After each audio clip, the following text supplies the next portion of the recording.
Mr. Benegal, you've completed your shoot in South Africa for your film on Gandhiji's life there. How was it shooting there? Were there any interesting experiences, any problems that you faced? Well, you see, the problems are always in the beginning because they've never been through a co-production, nor have we. First time we were, there was this co-production between South Africa and India. So there were a few problems in the beginning, but after that I discovered that working there was wonderful. Mainly because you see they have a very good, it's a small infrastructure for film business, but it's an excellent infrastructure.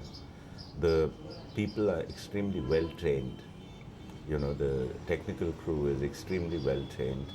They have fairly good quality of actors, and everything works on a very professional basis. So I had no serious problems at all. A big film like this, we shot in 39 shifts. Just 39 shifts. The whole film was shot, including battle scenes, including the big march scenes, because I had over 700 extras, you know. So it was making the preparation towards the film that was the most difficult. But once we started to shoot, there was no problem, because we shifted so many locations in two different provinces, you know, in Transvaal and KwaZulu Natal. So we were shooting in and around Johannesburg on locations that were often 50, 60 kilometers away, 70 kilometers away, and also around Durban. So, you know, we were traveling, doing everything. So in about 1.5 months' time, in 6 weeks and 39 shifts, we finished the film. This was a co-production with It was a co-production between the Government of India, the South African Broadcasting Corporation, and the Gandhi Memorial Trust in South Africa, also with some participation from the Ministry of Culture and Arts, South African government. Now you said you were using 700 extras. Were these All of them from South Africa, everybody except for 4 actors I took from here. I took 4 actors, my cameraman, and a couple of people, like I took my line producer from here, and I took the Indian costume designer. Otherwise, everything was South African. It's quite something. Though we know that the film is based on particularly Gandhiji's life in South Africa, but there are bound to be comparisons. How do you think it will? Well, I don't think about it. If there are going to be comparisons, there will be comparisons, but then they are really not comparable in that sense, because this is an aspect of his life which has not been shown before in the cinema. You know, you have Admiral Gandhi, which deals with Gandhi primarily as the person who led India to freedom and who is the father of our nation. This is the development, the making of the Mahatma. That's what the film is called also, the making of the Mahatma. It is when Gandhiji went to South Africa as a very young man of 24, and how the challenges, the kind of things that he found, the world of South Africa of that time, which actually shaped him. So that's the story. Comparisons are bound to be, but there's nothing I can do about it. You've chosen Rajat Kapoor to play the Mahatma's role. How has he worked out? How is he playing? Oh, he's worked out very well indeed. He's a very fine actor, very focused, very fine, and he's given a very fine performance, as you will see. How did this idea germinate in your mind? You know, the making of. Well, to tell you the truth, it didn't germinate in my mind. It germinated in the mind of Professor Fatima Mir, who's a sociologist and a historian of South Africa. She wrote a book called The Apprenticeship of a Mahatma, on which the film is actually based. It was her suggestion, and then I got very interested, and eventually it became a film. Uh, when is this film going to release? Are you going to put it in some film festival or? Well, we want to. It is meant for public release all over the world. We made this film in English, so that it becomes possible for it to be shown everywhere in the world. We hope that the film will be premiered and released in the early months of 1996. Uh, well, we also hope to show it in a few festivals, those festivals that will have us.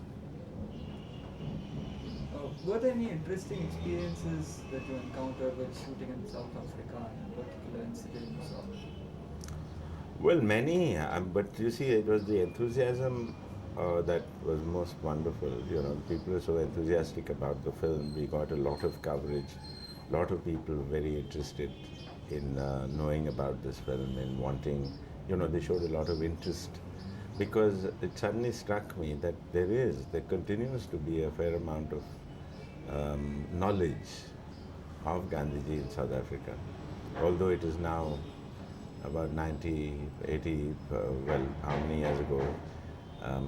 81 years ago, that Gandhiji left South Africa to come to India. But even then, a lot of people know about him, particularly people of the older generation. They know much more about him.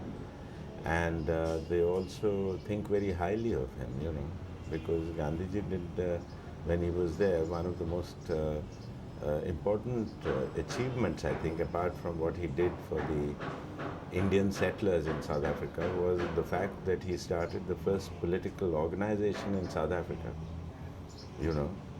And that was very important, I think, because it led to eventually to creating a proper political organization for the majority of the people of South Africa. who did the research for this film, the script? The research was done at both ends. In South Africa, it was Fatima Mir and her team, and here it was Shama Zaidi, who was one of the writers of the script, along with her assistants, Priya Chandrasekhar, who assisted her. She and all of them, and we and I, we all put the film together.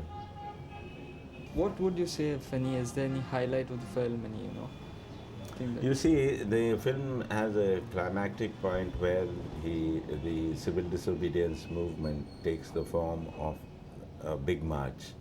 It was the first long march, political long march in history. You heard of the long march in China, you heard of the salt satyagraha in India. But the very first one was Gandhiji's big march, when he took mine workers as well as all the civil disobedience people who were resisting the £3 tax that was punitive tax that was placed upon Indian settlers in South Africa at the time. He walked them all the way and crossed the state frontiers between Natal and Transvaal. And that's history's first long march, you picturize that in? Yes, I picturized that. It was, all over the place in different parts of South Africa. I forgot to ask about Pallavi Joshi. How has she turned out? Well, Pallavi Joshi has given a very convincing performance, very credible and convincing performance. She is a good actress, that's why I chose her.